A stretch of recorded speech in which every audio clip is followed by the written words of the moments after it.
From Lowell, Massachusetts, the birthplace of the Industrial Revolution, it's Eyes on the Watchtower with your host, Rick Farron. Well, hello everyone, and welcome into Eyes on the Watchtower. My name is Rick Farron, and I'm your host here today, and I want to introduce to you my co-hosts, my colleagues over here, and rather than me introduce them, why don't you introduce yourself? Hi, I'm Chelsea Danvers. It's nice to be here on Eyes of the Watchtower. I was actually involved with the witnesses in the past, and I'm happy to be out of it, and I'm happy to be here today. Thank you. Hello, my name is Dick Porgy. I'm a former ministerial servant, and I spent 20 years in the cult known as Jehovah's Witnesses. Well, thank you, guys. Again, I'm so glad that you could come in and tune in and watch us, Eyes on the Watchtower. And maybe you're a witness out there for the first time, listening and watching this program. But please don't turn the channel off. Stay right here and listen. Look at what goes on the other side of the track. The Watchtower is not going to give you the whole answer. They're not going to give you the whole scenario. That's what we do here at the Eyes on the Watchtower. We give you the other side of the story. Now, I just want to make a little comment here, a little mention of my wife who died, in fact, on June 21st, just this past year, 2012. And I want to thank, this is a picture of up here, in fact, and she's holding the sign. She was a real go-getter, and she wanted to expose the Watchtower. So we're continuing to do it right here on this program. And all of those that send cards in and emails and condolences, thank you very much for doing that. I really do appreciate it. Now, friends, the Jehovah's Witnesses are one of the fastest growing religions in the world today. Their ruling body, known as the Watchtower Society, claims that they have 7 million members, but they even up the ante somewhat. They say that they actually have 17 million that are attached to the organization. That is, those attending the annual memorial celebration of Christ's death. They were founded in the year 1879, and they are well known around the world for their conflicts with nations. Many of these nations, they have conflicts over concerning the flag salute and government requirements like military service. But, you know, as I was examining the Watchtower, and I was a Jehovah's Witness for 50 years of my life, but as I examined the Watchtower, I came across one of the most strange doctrines ever taught in the Watchtower Society. And they have a few strange doctrines, but today we're going to be focusing in on the doctrine of theocratic war strategy, or some also call it theocratic war doctrine. Now, you probably say to yourself, what is it? I want to ask my colleagues over here. I know Chelsea, she never been a baptized witness, but she has been involved with the witnesses for many years. Chelsea, have you ever heard of that doctrine, theocratic war strategy? No, I've never heard of that before. Well, don't feel bad, Chelsea, because the mass majority of Jehovah's Witnesses have no idea what war strategy is, as they call it, but we're going to define it here today. We're going to help you understand out there, and if you're a witness, don't leave now. Like I say, you got to hear this because you're not being taught this. It's being taught to you kind of esoterically, secretively, and you have no idea what it's even all about, but we're going to tell you what it's about. And that is over the top, Dick, when you think about it. I mean, a religious organization actually telling its adherents that under certain circumstances it would be okay to lie. Now, among their unique doctrines, this prohibition, theocratic war strategy, justifies lying, and even lying in court, perjury, friends, and elsewhere. Now, I'm going to tell you a group that also practices the same practice of war strategy. It's the Aryan Brotherhood, a white supremacist group which teaches it teaches that it's appropriate to lie in order to further its interest. And they share the same teachings in common with the Watchtower. Now, the doctrine is very complex, but especially the Watchtower teaches that it is appropriate to withhold the truth from people who are not entitled to it. if it will further the Watchtower's interest. So just to break it down, make it very simple. If someone comes up to a witness, an elder or any witness, they can lie so they won't indict the Watchtower. They can actually lie to further the interest of the Watchtower organization. Now, let's take a look here. Let's go back to here's a book here. It's published by the Watchtower Society. I mean, you're probably familiar with this if you're a witness. It's called The Aid to Bible Understanding. Let's take a look at this and see if it makes some sense to you on what this strategy is all about. Now, I was a witness, like I say, for many years, but I never really read this in their own publication. But let's take a look right here on page 1061. It says here, while malicious lying is definitely condemned in the Bible, this does not mean that a person is under obligation to divulge truthful information to people who are not entitled to know. Isn't that something? So in other words, what they're saying here is, if someone comes to you, and I mean, there's a lot of things the Watchtower does hide, friends. There's a lot of things they don't want you to know about. But if someone comes to a witness and asks them something about the society, let's just go with shunning. Does the Watchtower organization shun people? Well, let me tell you something. Yes, they do. I mean, they're doing it to me, and they're doing it to many witnesses, including even Dick Borgie over here, simply because we left the Watchtower. But they will deny that practice even exists. They won't even call it shunning. They will call it avoidance. And they'll change the terms. They have loaded language, as we say. But, you know, the thing that I came across here, which I thought was very interesting, is, you know, a lot of people out there right now, they're probably saying to themselves, well, you know, the aid book, that's one thing. You know, that's an old publication. You know, it goes back to 1969. They're saying that's old light. Come on, Rick, you know, we have new light. That's what the Watchtower says. Well, let's take a look at this book right here. In fact, friends, the Watchtower Society still uses this book today, Insight on the Scriptures. This is like an encyclopedia. There's actually 2 volumes, Volume 1, Volume 2. This is Volume 2. But we look up under lie. Let's go right in here and look up lie according to the Watchtower's definition. And let's see what it has to say. See if I can get that here. It's right here. And what it says here on page 245 under the heading lie, while malicious lying is definitely condemned in the Bible, this does not mean that a person is under obligation to divulge truthful information to people who are not entitled to it. So what they're saying here is, it's okay to lie. In other words, if you're not really, if it's a news reporter or it's someone asking questions that could be very detrimental to the Watchtower of faith, then it's okay to lie to these ones and put them on notice that they're not entitled really. I mean, they'll come up with the fact that they're not entitled to know the truth anyways. So what do you, I mean, you know, as you're going over this, Dick, in Chelsea, I mean, what do you think of this? I mean, is this something that you think they're getting away with scot-free?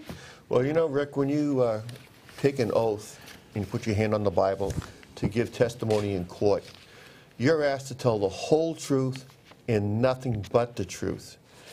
In this theocratic warfare that they have going on, you can tell the lie of omission. You don't tell the whole truth, even though you know what the whole truth is. You don't tell it. Well, a lie is a lie, and a lie comes from Satan the devil, who is the father of the lie. And this religion that calls itself the truth is just the opposite. It's false. I'm glad you said that, Dick. In Chelsea, I mean, you had no idea this even existed. And if you went up to, I know you have some friends and relatives that still are Jehovah's Witnesses, but if you went up to them and said, you know, you guys are really cruel and you really shun people, what reaction do you think they'd have to that, Chelsea? Well, I think that they would probably deny it and just say, well, we have to do what we have to do because of, you know, they have to follow the Watchtower Society and their rules. So, but unfortunately, you know, it's a shame that what it says in that book about lying, it's terrible. Well, when you think about it, I mean, if you're an honest-hearted person and you're a member of a Christian faith, I mean, you know that lying is wrong. But here we have a religious organization, and I don't, you know, friends, I've always said this on my radio program as well as here, I'm going to start saying it, that the Watchtower really isn't a religion. They are a cult. In fact, the Watchtower is nothing more than a business masquerading as a religion. Now, you might ask, well, who, in goodness' name's sake, would ever come up with this strategy, this war strategy, war doctrine, if you prefer? Well, I had to go back. I did some research. The second president of the Watchtower Society, his name was Joseph Rutherford. They call him Judge Rutherford. And he wrote a book back in 1936. This is the book, friends. It's called Riches. And the reason why I like to bring some of these publications into Eyes on the Watchtower is rather than just read from a photocopy or a piece of paper, I'm showing you the real book. And what I want to do is I want to read you, this is where the war doctrine really got its start. And it's on page 177 of this 1936 publication, Riches, published by the Watchtower organization.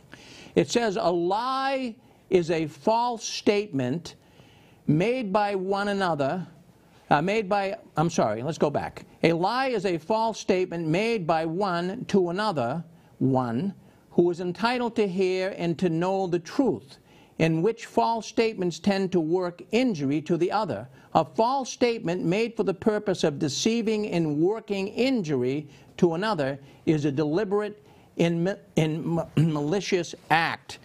Well, you say to yourself, well, how does that come into play here? Well, you see that the wording that was used in this publication is showing that a truth is only entitled to be given to one who is working in the favor of the Watchtower. If someone is not entitled to the truth, then you don't have to give it to them. So right there in 1936, as we see the first inference brought up in the Watchtower, in the book Riches, of theocratic warfare. Well, you know, it's a unique thing. Like I say, there's very few organizations that do work with war strategy, including the Aryan Brotherhood. But the thing that we have to also bring into mind here is, how does the Watchtower really use this war doctrine to their advantage in court? And a lot of people are totally unaware of the fact that millions of Jehovah's Witnesses leave the organization every year. In fact, right now, friends, I can sincerely tell you that there are as many former Jehovah's Witnesses as there are active Jehovah's Witnesses. So every year, there's hundreds of thousands of witnesses that leave. Now, I have to just also clarify this. What happens when a person leaves the Watchtower? Well, we talked about a little earlier, they become shunned. They're disfellowshipped. In other words, if you start questioning their doctrine, you have a problem with their teachings, and you question the elders about it, you will be disfellowshipped and you'll be shunned. What that means is your relatives and friends will not be able to speak with you. And that's a very hurtful thing. It can cause a lot of psychological problems in one's life. But the point that I wanted to bring out is, what happens when you are a Jehovah's Witness and you're married to a Jehovah's Witness, and now all of a sudden you don't want to be a Jehovah's Witness anymore. I mean, you can imagine the strife, the turmoil that takes place in the family. So what happens in many cases, Jehovah's Witnesses, the marriage breaks up. So now what you got is you got custody problems. You've got children that have to be dealt with. So who's going to get the kids? Is it going to be the Jehovah's Witness mate, the Jehovah's Witness spouse that was a witness, or is it going to be the one that wasn't and left the Watchtower? Well, this is where the Watchtower gets very tricky and very crafty. That they actually have a booklet that's been prepared. It's called the Custody Booklet. I mean, the full name of it is called the Preparing for Child Custody Case Booklet. And what happens is, when you get that booklet, you read through it, and it's going to give you, this is the witness, it's going to give you advantage on how you can get the kids away from the non-witness.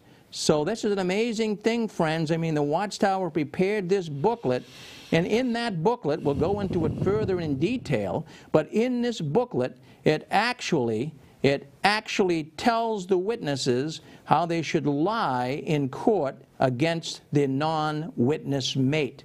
We're going to talk a little more about that. You're going to find it very interesting. And we actually have a judge you'll see on video coming up shortly in our next segment that'll talk about how he knows the Jehovah's Witnesses do lie in court. Friends, it's a very strange doctrine. It's a doctrine that does in no way connect with Christianity. And so that's why it's even safe to say that, I mean, in the real Christian world, if you tell a lie, that is a sin. But in the world of the Jehovah's Witnesses, it is not a sin.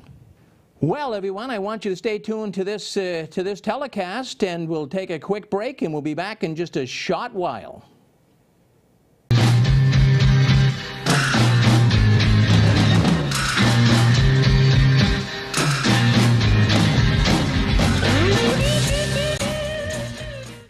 Well, we welcome you back to Eyes on the Watchtower. We're so glad you're joining us today, and we're learning all about Watchtower doctrine, the esoteric doctrine, war strategy, and how the Watchtower actually gets away with lying to people that aren't entitled to know the truth.